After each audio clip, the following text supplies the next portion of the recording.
أعوذ بالله من الشيطان الرجيم بسم الله الرحمن الرحيم الحمد لله رب العالمين الصلاة والسلام على أشرف الأنبياء والمرسلين وعلى آله الطيبين الطاهرين اللهم صل على محمد وآل محمد وعجل فرجهم۔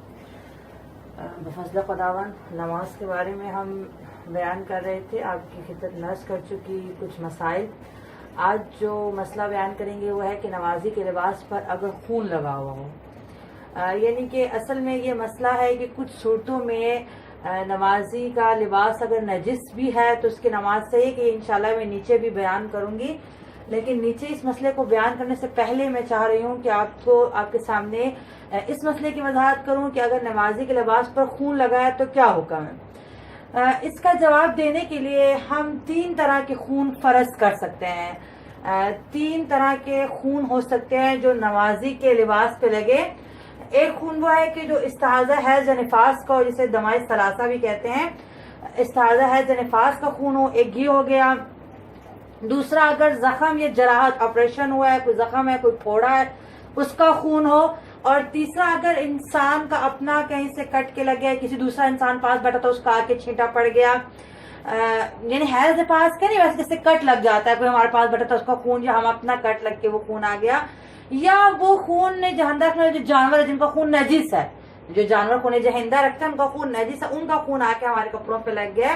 تو یہ 3 طرح کے خون ہے، ایک استحاضہ حیض یا نفاس کا خون، دوسرا زخم یا جراحت کا خون، اور تیسرا اگر انسان یا خون جہندا رکھنے والے جانور کا خون جو ہے وہ انسان کے لباس پر لگے۔ تینوں کا حکم الگ الگ ہے۔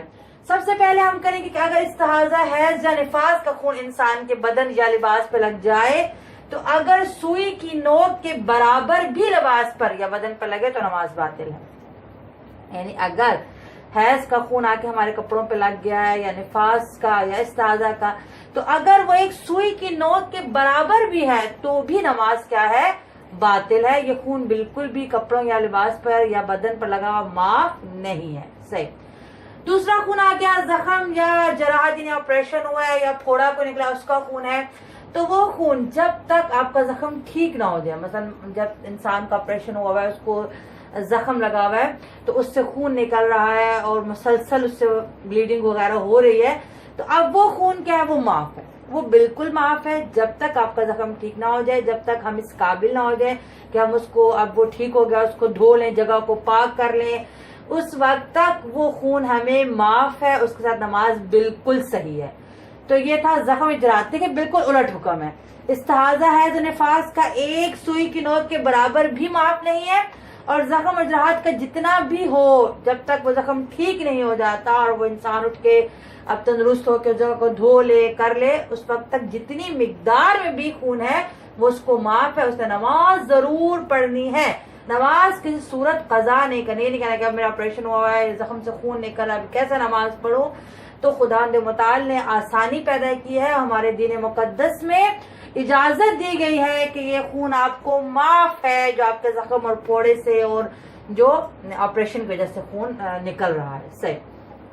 اب تیسرا خون آ جائے گا کہ جو انسان کا یا ہمارا خود کٹ لگ کے ہمارے اوپر لگ گیا، کسی بندے کا آ کے ہمارے اوپر لگ گیا، کوئی جانور کا خون آ کے ہمارے اوپر لگ گیا، تو وہ خون کا کیا حکم ہے؟ تو اس کے 2 حکم ہے، اس کے 2 جز ہیں۔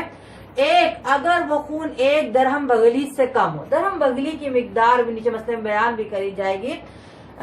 سید فرماتے ہیں کہ انگوٹھے کے اوپر گرا، یہ جو انگوٹھے کے اوپر گرا ہے نا، اس کے برابر ہوتی ہے 1 درہم بغلی کی مقدار، انگوٹھے کے اوپر گرا، جو اوپر والی اس کی گرا ہوتی ہے، اس کے برابر ہوتی ہے۔ تو اگر انسان کا خون یا خون جہندا رکھنے والے جانور کا خون انسان کے لباس پہ لگا ہے، وہ 1 درہم بغلی سے کم ہے، اس کے برابر نہیں ہونا چاہیے، اس سے کم ہے، تو اس کی نماز صحیح ہے، اور اگر اس کے برابر ہے یا اس سے زیادہ ہے تو اس کی نماز باطل ہے۔ یعنی یہ والا خون اتنا سا معاف ہے، استحاضہ حیض والا بالکل معاف نہیں، سوئی کی نوک کے برابر بھی معاف نہیں، یہ والا خون اتنا سا معاف ہے کہ اگر آپ کے بدن یا لباس پہ لگا ہوا، اور مجبوری حالت میں نہیں، اختیار حالت میں بھی آپ اس خون کے ساتھ اگر وہ اس مقدار میں ہے تو آپ نماز پڑھ سکتے ہیں، آپ کی نماز بالکل صحیح ہے۔ کس مقدار میں خون لگا ہے؟ 1 درہم بغلی سے کم ہو وہ خون، صحیح، اور وہ کتنے گرے، انگوٹھے کے اوپر گرا کے برابر جو ہے وہ۔ اگر کم ہے تو نماز صحیح ہے، اختیاری حالت میں بھی، مجبوری کی بات نہیں ہو رہی، اختیاری حالت میں بھی. ہاں اگر دھو لے، دیکھیں یہ تو ہم خدا کے سامنے جا رہے، جتنے پاک و پاکیزہ ہو کے جائے اتنا ہی بہتر ہے. لیکن اگر نہیں دھوتا، تھوڑا سا خون لگا ہوا ہے، ایک درم اس مقدار سے کم خون لگا ہوا ہے، اور خون کون سا ہے؟ حیض استحاضہ نفاس کی بات نہیں ہو رہی، انسان کا یا کسی جانور کا خون لگا ہے اور اس مقدار سے جو بیان کے جس سے کم ہے تو اس کی نماز صحیح ہے. اور اگر ایک درہم بگلی کے برابر یا اس سے زیادہ ہے تو نماز باطل ہے. اب اس کو پہلے پاک کرے اور پھر نماز پڑھے. صحیح. یہ تو تھا اگر نمازی کے لباس پہ خون لگے. ہم نے کہا 3 طرح کے خون ہو سکتے ہیں. ایک جو حیض استحاضہ نفاس کا خون ہو، وہ اگر سوئی کی نوک کے برابر بھی ہو تو نماز باطل ہے. دوسرا زخم یا جراحت یا پھوڑے کا خون ہے، جب تک زخم ٹھیک نہ ہو جائے جتنی مقدار میں بھی ہو نماز ٹھیک ہے. اور تیسرا کیا ہے؟ انسان یا خون جہنده رکھنے والے کا خون، اور اس کا 2 حکم ہے. اگر ایک درہم بگلی سے کم ہے تو نماز صحیح ہے، اور اگر ایک درہم بگلی کے برابر یا اس سے زیادہ ہے تو نماز باطل ہے. یہ تھا نمازی کے لباس پر اگر خون لگاؤ. اب اسی سے متعلق یہ مسئلہ ہے کہ جن صورتوں میں نمازی کا بدن اور لباس پاک ہونا ضروری نہیں ہے، یعنی اگر وہ نجس بھی ہو تو اس کی نماز صحیح ہے. تو 3 صورتیں آپ کو ملیں گی. 3 صورتوں میں اگر نمازی کا بدن اور لباس نجس بھی ہو تو اس کی نماز صحیح ہے. یعنی اگر اس کا بدن نجس ہے، اس کا لباس نجس ہے تو بھی اس کی نماز صحیح. وہ 3 صورتیں ہیں اور وہ اسی میں سے نکلیں گی جو میں نے اوپر آپ کو ایک اینگل کی صورت میں بیان کر دیا آپ کی خدمت میں. کہ پہلی صورت کیا ہے؟ اس کے بدن کے زخم، جراحت یا پھوڑے کی وجہ سے اس کے بدن یا لباس پر خون لگ گیا. یہ خون جیسے کہ میں اوپر بیان کر چکی ہوں کہ یہ معاف ہے کہ اگر زخم کے جیسے جراحت کے، اس کے بدن کے زخم یا بدن کی جراحت یا پھوڑے کی وجہ سے اس کے بدن یا لباس پر خون لگ جائے تو اس خون کے ساتھ اس کی نماز بالکل صحیح ہے. صحیح. جب وہ ٹھیک ہو جائے گا اور اس قابل ہو جائے گا تو وہ اس کو پاک کرے اور پھر پاک صورت میں نماز پڑھے. صحیح. دوسرا کون سا خون معاف ہے؟ وہی جو میں یہاں اوپر بیان کر چکی کہ انسانی جانور کا جب ایک درہم سے کم ہو. صحیح. دوسرا کیا ہے؟ اس کے بدن یا لباس پر درہم کی مقدار سے کم خون لگا ہو. اس کے بدن یا لباس پر درہم کی مقدار سے کم خون ہو. صحیح. اور احتیاطی واجب یہ ہے کہ درہم کی مقدار کیا اسے سائنسہ فرماتے ہیں، سید فرماتے ہیں کہ انگوٹھے کی اوپر والی گرہ کے برابر سمجھی جائے. احتیاطی واجب ہے کہ درہم کی مقدار، کیونکہ درہم عرب میں درہم بھی مختلف ہوتے ہیں، تو جو درہم ہے اس کی مقدار کیا سمجھی جائے؟ سائنسہ فرماتے ہیں انگوٹھے کے اوپر والی گرہ کے برابر سمجھی جائے ایک درہم کی مقدار. اتنا خون اگر لگا ہے تو وہ معاف ہے. اگرچہ میں بار بار کہہ رہی ہوں بہتر یہ کہ انسان پاک کرے، اپنے آپ کو پاک حالت میں نماز پڑھے. لیکن یہ خون خدا نے، شریعت نے، اسلام نے تھوڑی آسانی دیا ہے کہ اگر یہ خون، کون سا خون ہے؟ استحاضہ حیض نفاس کی بات نہیں ہو رہی، انسان یا جانور کا خون اگر لگا ہے اور اتنی کم مقدار میں لگا ہے تو نماز صحیح ہے. ٹھیک ہے. اگر ایک اور مسئلہ اس میں آپ کو میں عرض کرتی جاؤں، خدمت میں بیان کرتی جاؤں کہ اگر یہ تھوڑا کم خون لگا تھا لیکن وہ پانی لگنے سے یا پسینہ آنے سے وہ پھیل گیا ہے تو پھر نماز صحیح نہیں. یعنی کہ ہم نے یہ دیکھا کہ اب وہ جو درہم کی مقدار ہے اس سے وہ زیادہ ہو گیا. کیسے؟ خود خون نہیں پھیلا بلکہ اس پسینہ آ کے پھیل گیا، یا اس پہ پانی گرا وہ پھیل گیا، کوئی لیکوڈ شربت وغیرہ گرا وہ پھیل گیا. اب جب وہ پھیل گیا ہے تو پھر نہیں، آپ نے پھر اس کو پاک کرنا ہے. یہ اس وقت بات ہو رہی ہے کہ جب درہم سے کم مقدار میں ہی لگا ہوا ہے، چاہے صرف خون ہے یا یعنی کہ یا اس میں پانی بھی مکس ہے یا پسینہ، ایک درہم سے کم ہونا چاہیے. صحیح. تیسری صورت کی جس میں نجس بدن لباس کے ساتھ نماز صحیح ہے، وہ کیا ہے؟ جب وہ نجس بدن یا لباس کے ساتھ نماز پڑھنے پر مجبور ہو، اس کے پاس اور لباس بھی نہیں ہے اور اس کے پاس پانی اور وسائل بھی نہیں ہے کہ وہ بدن اور لباس کو پاک کرے.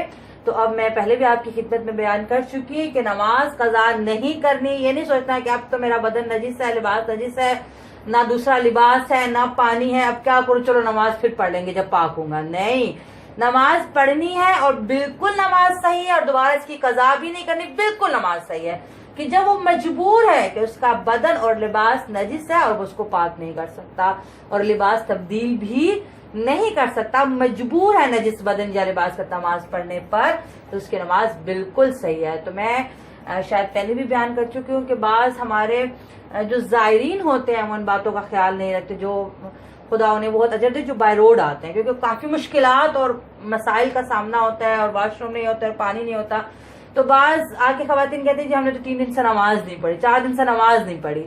بھئی اگر آپ مجبور ہو گئے ہو، پانی نہیں ہے، کچھ آپ انتظام نہیں ہے کہ آپ بدن کو پاک کرو، تو آپ کے پاس بیگ میں کپڑے تو ہیں، کپڑے چینج کرو، نجس بدن سے آپ کی نماز ٹھیک ہے، نماز پڑھنی ہے.